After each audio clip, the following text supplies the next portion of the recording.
Hi guys, this is Mr. Tan, and today we're going to be looking at Pestle, breaking down the individual elements of this model. We're going to be looking at how you should actually use this, combined with some tips. We're going to be looking at who would use this information, and then the advantages and disadvantages of Pestle. Look at Pestle. We can see, and most of you know, that Pestle has 6 elements: the political, economic, social, technological, legal, and environmental sections. And Pestle itself, with these 6 different sections, is supposed to be an external environmental analysis of factors within these different sections that could actually affect your business in a long term.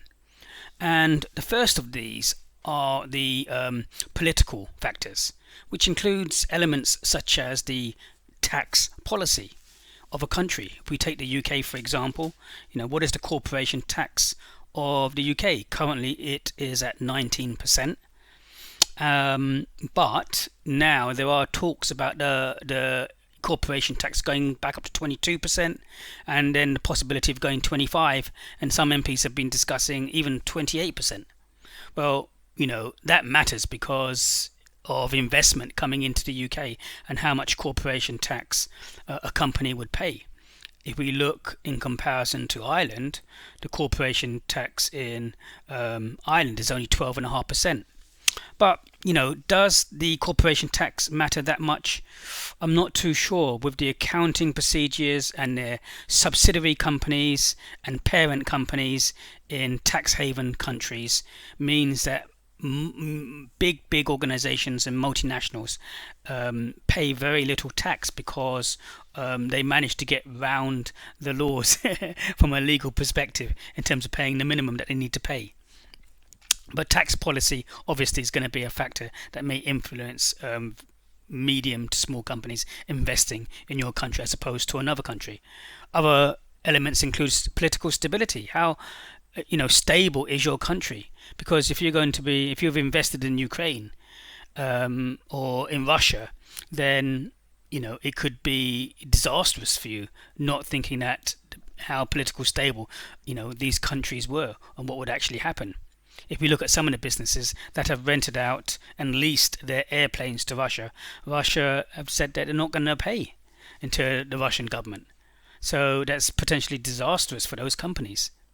If we think about the recent Brexit, which only came to effect on the 31st of Jan 2020, well, what are the implications for Brexit that the UK have moved away?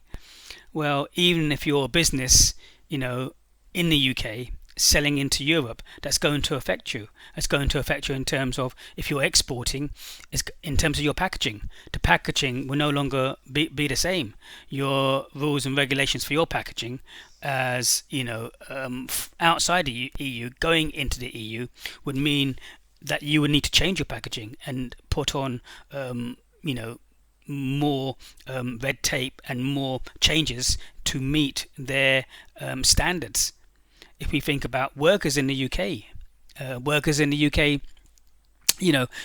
if we talk about the crops in the UK, and the farmers and picking the crops at specific times where a lot of workers would come over specifically from Europe to work to pick the crops, well, then those workers would no longer be legally entitled to, and those companies couldn't employ those unless they had the right permits to actually be employed and to work in the UK. If we think about and we look at the lorry drivers, getting our the right number of people who used to drive the lorries, and a lot of those people used to be employed from Europe.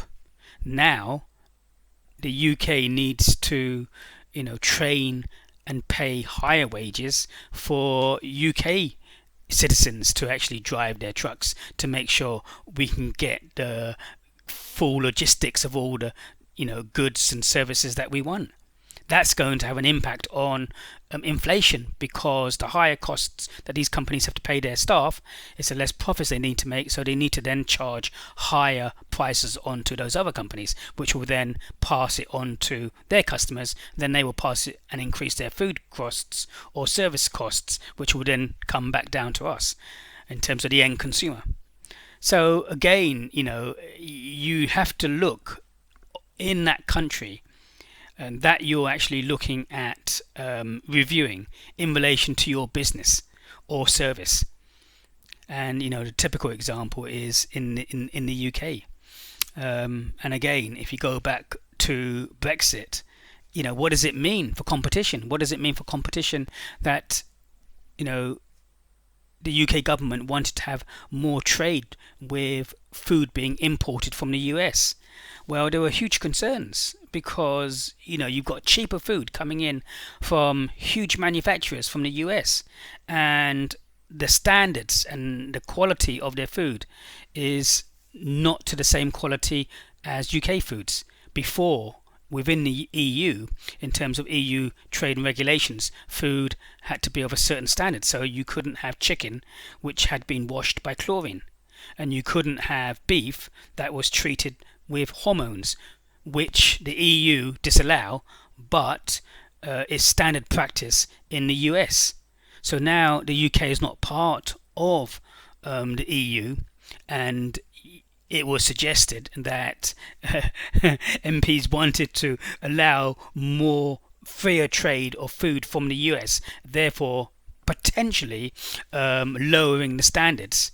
Then if you've got cheaper beef and chicken coming in, then that's going to mean increased competition for local farmers and traders who actually deal and sell beef and chicken in the UK. So again, when you look at the political side, you need to look at the country which you're looking at, and then relate these policies, the environmental regulations, the trade restrictions, reforms, how stable is it, and their tax policies, and what's actually been happening politically, and where is that country going from a political perspective.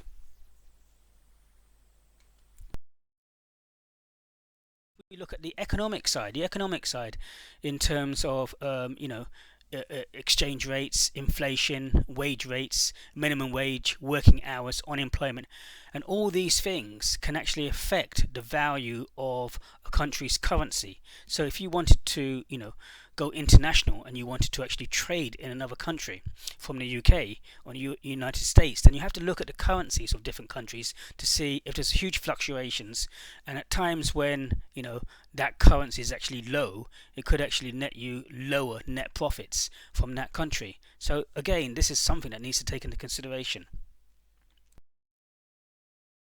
If we look at the sociological, cultural norms and expectations, health consciousness, population growth rates, age distribution, career attitudes, health and safety, what is actually happening in that country in terms of the culture, the norms, and the changes. If we look at the UK, we can see that there's a more of an emphasis in terms of fast food restaurants, in terms of healthier foods, labeling in terms of healthy foods, in terms of the salts, in terms of the contents, in terms of the fat, in terms of the labels, in terms of red, green, and yellow, and even in terms of consumers actually wanting healthier foods in fast food restaurants, which then in terms of the hospitality side will have an impact in terms of those restaurants now changing their product range slightly and adding more health and health conscious type of product ranges, such that McDonald's, for instance, have like now a salad, and so on and so forth. And we're going to see how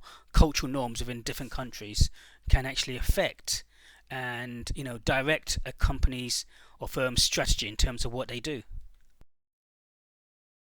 Technological advances, where we've seen the great leap in and of technology in today's environment with social media, with buying online and internet banking.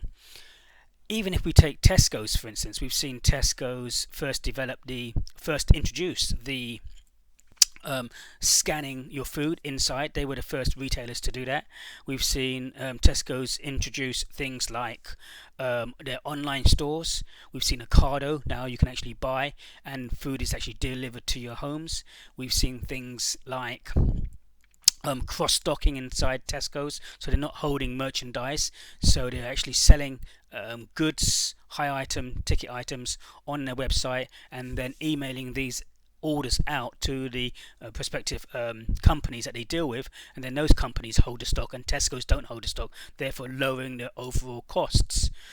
We've seen the internet, we've seen the Tesco's Club Card, and all these technological advances are actually changing the environment and affecting how and what companies do. Even if we look at Thomas Cook, Thomas Cook had been in business for over 178 years. They had over 19 million customers with an average turnover per annum of £9 billion. And yet we saw that in 2019, they went into liquidation. They were facing competition from a range of different areas. They're facing competition from the online, and their packaged holidays were now being, competed against by people, ordinary consumers, putting together their own packages and then going to low-cost airlines and organizing their own flights. We saw that happening. So again, Thomas Cook tried to link up with My Travel, and they did that, but in 2019, in the first half of the year, My Travel was written down in terms of the balance in the books in terms of 1.1 billion. Together with a loss or pre-tax loss or 1.5 billion as well, which totaled a 2.5 billion pound loss in the first half of the year of 2019. And then later on, we saw the collapse of Thomas Cook. We look at the legal side, legal changes to legislation impact upon employment, access to materials, quotas, resources, imports, exports, and taxation. If you're going to be going into another country, you're going to be looking at the legal aspect in terms of all these areas, in terms of minimum rates, minimum rates of pay. And even if we think about the UK, and if we don't have a trade deal, what are we going to do in terms of all the packaging? Because at the moment the packaging is in line with European packaging. Then we might have to go through the legal system in terms of legalizing all the packaging and redoing it all. And the whole process of going through the legal process in the UK means a first reading, a second reading, committee stage, a report stage, a third reading, and then going on to the next house, and then going back to the first house for any amendments, and then passing on to the Queen. So it's a long and lengthy process to have all this legislation to change all these rules that we need to implement in terms of how we label goods and services when going into another country. Even if we think about the environment, again, the environment now has a huge impact in terms of global warming and the increased need to switch to sustainable resources, ethical sourcing, both locally and nationally, including the supply chain. Well, why is this so important? This is so important because we have free information around the world, social media, Twitter, LinkedIn, and we know what's going on around the world, so that if you're not environmentally friendly and you are putting out too many emissions or not doing what you need to do, then people will know about it. So, and that could affect the perception of your customers, whether or not they decide to buy from you or someone else who is more environmentally friendly than your company is. So all these factors are going to affect the consumer buying behavior model in terms of how and why people buy. So this cannot be ignored. Things, by analyzing those factors, organizations can gain an insight into the external influences which may impact their strategy and business decisions. So we're really talking about a situation analysis. It allows the HR and senior managers to, assess any risks specific to their industry and organization, and to use the knowledge to inform the decisions. When we look at Pestle, Pestle can be related to various other models, and that includes ETPS, STEP, PEST, and STEEPLE, where the additional E stands for the ethical side. So throughout, you may read many different articles or journals or books, and you may see many different models, but one of the commonmost model is Pestle. Okay.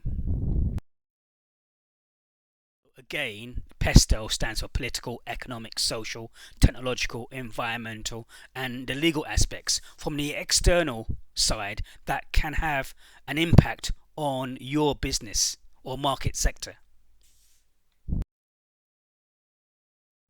So the next question is, how do we actually apply this? How do we actually use it?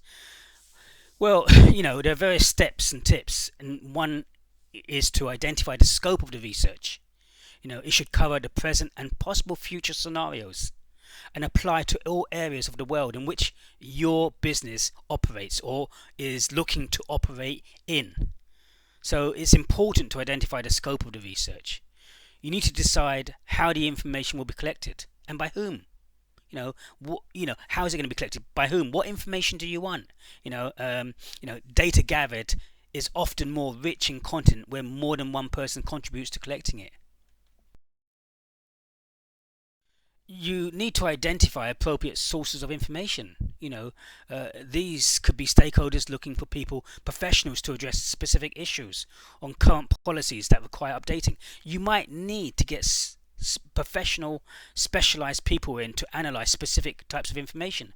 If you were going into America, for instance, you might want to try and find out the consumer buying behavior in terms of the tastes of the Americans. We know that when Tesco's went into America, their portion sizes were not the portion sizes that the Americans ate, and the Americans saw the portion sizes of Tesco's and they thought they were childlike. So again, in addition to that, you've got information like the value of the dollar. If the value of the dollar is fluctuating, where it's decreasing against the value of the pound or the euro, then your profits on the value of the dollar is going to be decreasing. So what information do you need? Can you analyze this yourself? Probably not. You probably need a professional to actually analyze this information, because this requires looking at the economic data. It means looking at the number of jobs and unemployed people in the US. It means looking at the rate of inflation and the predicted rate of inflation. It means looking at the GDP, and it also means looking at the balance of payments. America has over 25 trillion deficit, and in the last half year they've printed, and they've kept on printing money like other countries in terms of quantitative easing. What effect is that going to have on the dollar in the long term? Well, some people say that this may not have too much effect because the dollar is a go-to currency, and it's one of the main currencies in the world that people in times of crisis focus on. But China, Germany are trying to go back, and they are actually buying more gold now. So and America came off the gold standard in the 1970s. So in the future, because of the amount of debt, there is a possibility that the dollar could be devalued severely, and it may not be the main currency in years to come. What impact will that have if you are trading in that country? So you need to actually gather this information from specialists, because this is something that you may not be able to do yourself. Gather the information is useful. Is used a template as a basis for recording the information. And there were ready-made templates to collect information. Collecting the information and putting it in the right template is important. You would need to analyze the findings, identify which of these factors listed above are the most important or could cause issues, and you need to identify the business specific options to address the issues. You would need to write a discussion document to all stakeholders, disseminate and discuss the findings with stakeholders and decision makers, and also decide what actions need to be taken and which trends to monitor on an ongoing basis. Pestle shouldn't just be a one-off, but it should be done on an ongoing basis. Tips when thinking about using Pestle. Well, Pestle forms or sits within the situation analysis, but there are other models as well that sit within the situation analysis, including SWOT and Porter's 5 Force model, and also Porter's Nation of Competitive Advantage, and other models that you could use as well to determine the competitiveness of that country or competitors. So, when you are looking at Pestle, you shouldn't really just be looking at Pestle in isolation. In other words, you should be looking at it in relation to and alliance with other models in order for it to be successful. So then you can determine what the current situation is, taking a whole range of factors, and then planning your marketing strategy accordingly. So, who is going to use this information? Well, in workforce planning, HR within your organization and company, a Pestle analysis can help to identify disruptive changes to business models that may have a profound impact on the future employment landscape. Organizations are facing huge changes in their workforce and increased, skills gaps, the creation of job roles that did not exist 10 years ago, and job reductions or displacement. This pace of change, will only increase. So this will help you look at what is actually happening. Marketing planning. If you think about marketing planning process, normally you have the vision, mission, aims and objectives, and then you have the situational analysis using Pestle, SWOT, Porter's Five Force model at a minimum, and then that leads you into your marketing strategy, and then your marketing strategy leads you into the implementation of your marketing mix, your standard marketing mix and your extended marketing mix, including the product, price, place, promotion, people, process and physical evidence. So this, in terms of the marketing planning process, will help you use all of that in terms of devising your strategy, which, as you know, would include three sections, which was your segmentation, your targeting, and then your positioning strategy in relation to your competitors, and then leading on to the implementation of the extended marketing mix. In terms of product development, Pestle will help you guide to what new things that you need to develop. If you think about so many other companies, if you think about Kodak, had been in the business, turning over billions, had 2,000 employees worldwide, and yet they had the first digital camera, but they always felt that people were going to develop films, and yet they had this technology well before everyone else, and they didn't capitalize on it. So product development, this can help you see, in terms of the social side, what people are doing and what people are using, what people expect, and therefore trying to meet the needs of your end consumer. A mutually satisfying exchange at a profit in the long term, the definition of marketing by Kotler and Porter. And even if you think, it also affects organizational change. Pestle will affect, what you do. If we think about Tesco's, if we think about Thomas Cook, trying to compete against the online marketplace, which they didn't succeed in doing. They didn't succeed, and the online marketplace took a lot of their business away, and we all saw what happened to Thomas Cook. If we think about Tesco's, you've got practices of continuous improvement, lean, total quality management. You've got Tesco's online, you've got the different Tesco's stores, you have the Tesco's scanning machines, and so you have a lot of technology being used inside now, and as well as that, consumers buying online and linking up to all these different companies. So again, organizational change in terms of how they structure their distribution centers in the UK for Tesco's, and then their warehousing and how they organize all the deliveries. So this new technology and changing customers' needs means that there will be organizational changes. We've even seen increased competition from Tesco's in terms of Aldi and Lidl. So over the last 10 years, they've lost 10% of their market share. Losing 10% of their market share, resulted in them the first time, having a pre-tax loss of 5 billion. And subsequent to that, they bought Booker's, targeting the wholesalers and targeting a different marketplace to recuperate some of the profits being lost and market share being lost. So again, organizational change will occur from information from the situational analysis, also taken from Pestle. What are some of the advantages of Pestle? Well, it's a simple framework. Political, economic, social, legal, technological, and environmental factors. It facilitates an understanding of the wider business environment. From an external perspective, it encourages the development of external strategic thinking. So you're saying to yourself, what's happening in the external environment, and let's plan and position ourselves accordingly. It can, enable an organization to anticipate future business threats and take action to avoid or minimize their impact. But it should do.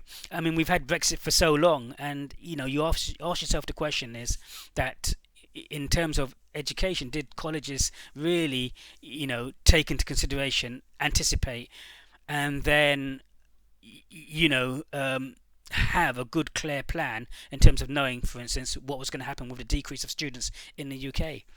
And did and we've had this technology before. We've had blending learning over 5 years ago, but why didn't we use it then? Why wasn't this technology being used?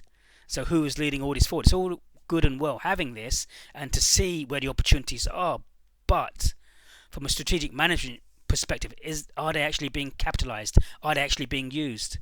It can also enable an organization to spot business opportunities, and we said, and exploit them fully, but only if you have the right management in place to capitalize on that. The disadvantages, sometimes you oversimplify the amount of data used for decisions. Sometimes you have insufficient data, and you may be making and basing strategic choices on that, and plowing resources in terms of people and money in terms of the marketing strategy, and it may not be correct. The risk of capturing too much data may lead to a paralysis of by analysis.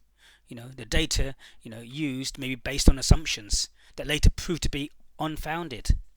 And the pace of change makes it increasingly difficult to anticipate developments that may affect an organization in the future. So in order to be effective, the process needs to be repeated on a regular basis, and resources needs to be allocated to this in terms of analyzing the information and clearly defining the scope first in terms of what you're trying to determine. So that in a nutshell is Pestle. I hope this has helped. So thank you very much from Mr. Tan. I'd like you to do a little bit more homework. So if you haven't already, we would like you to download the ZapWorks Zapper app, either for your mobile or your laptop, for Google Play or Apple Store.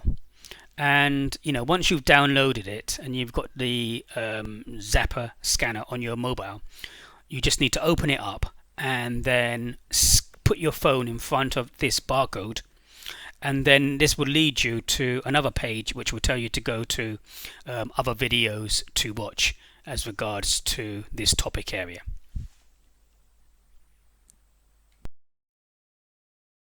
What have we covered so far? Well, we have covered, what is Pestle and the different elements of Pestle, being the political, economic, social, technological, legal, and environmental factors from an external perspective, from the country that you're looking at or the area that you're looking at, and how it can affect your business or service. We've looked at tips in terms of how you can use this, and reviewing kind of like the scope of the research and even the source of information that is required and needed. We've looked at what these can be used for, examples like workforce planning, for marketing perspectives, if the social society is changing and the demographic criteria or the psychographic or the behavioralistic criteria is changing of your target market.